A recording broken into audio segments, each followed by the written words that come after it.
లోకాన్ని జయించాలని, సాతాను జయించాలని, ఇదిగో ఈ కొలసి సంఘం కొరకట ఎఫ్రా అనే వ్యక్తి అతను ప్రతిరోజు ఎల్లప్పుడూ మీ అందరి కొరకు ప్రార్థనలో పోరాడుచున్నాడు. దేవునికి స్తోత్రం కలుగును.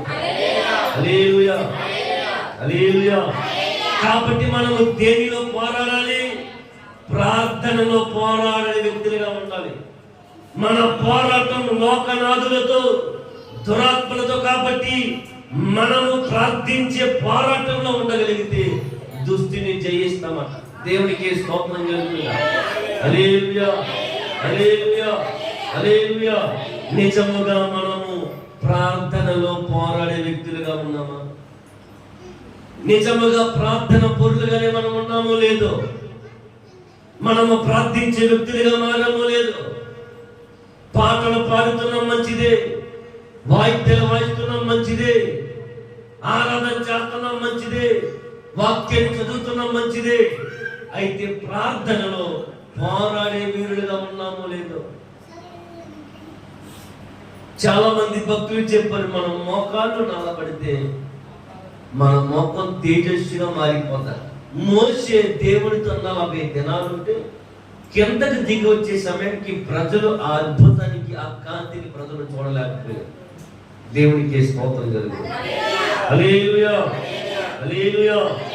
నిజంగా మనము ప్రార్థించలేని స్థితిలోనే ఉన్నాం.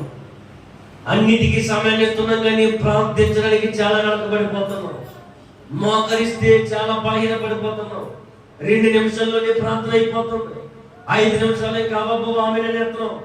2 నిమిషాల్లో ప్రార్థన, 5 నిమిషాల్లో ముగింపు. దేవునికి స్తోత్రం కలుగునుగా. ఇంకెలాగా మనము భాగ్యవంతులుగా మార్చబడతాం? ఎలా మనము భాగ్యవంతులుగా మార్చబడతాం? ఎలా మనము దీవెనకరంగా మార్చబడతాం? ప్రార్థనలో పోరాడే సైనికులు వలె ఉండాలి. దేవునికి స్తోత్రం కలుగునుగా. హల్లెలూయా, హల్లెలూయా.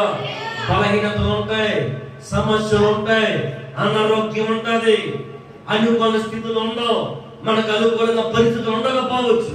అయినా మనము ప్రార్థించే విషయంలో అవసరమైతే సైనికుడు ప్రాణాలు పోవడానికని సిద్ధపడతాడే, అట్టి రీతిగా ప్రార్థన రంగంలో దిగిన మనం అవసరమైతే మన ఆకలి దప్పులన్నీ వదిలి దేవుని మందిరంలో ప్రార్థించే యోధులుగా మారాలి. దేవునికి స్తోత్రం కలుగునుగా. ప్రార్థన ప్రతి పరిస్థితిని మార్చేస్తారు. ప్రార్థన నీ జీవితాన్ని అద్భుతంగా మారుస్తుంది. ప్రార్థన నీ సమస్యకు పరిష్కారం ఇస్తారు. ప్రార్థన నీ బంధకాలని తెచ్చేస్తారు. ప్రార్థన నువ్వు అనుకున్న గొప్ప కార్యాలు జరిగిస్తారు. దేవునికి స్తోత్రం కలుగునుగా. హల్లెలూయా, హల్లెలూయా, హల్లెలూయా. దావీదు ఇలా ఉన్నాడు కదా, 55వ కీర్తన 16-17వ చరణం. నా చుట్టూ శత్రులందరూ ఉన్నారు, అయినను నేను మానక ఉదయమును మధ్యాహ్నము సాయంకాలము ప్రార్థనే చేస్తున్నాను. దేవుడు నాకు శత్రుల మధ్యలో నెమ్మదినిచ్చాడు. దేవునికి స్తోత్రం కలుగునుగా.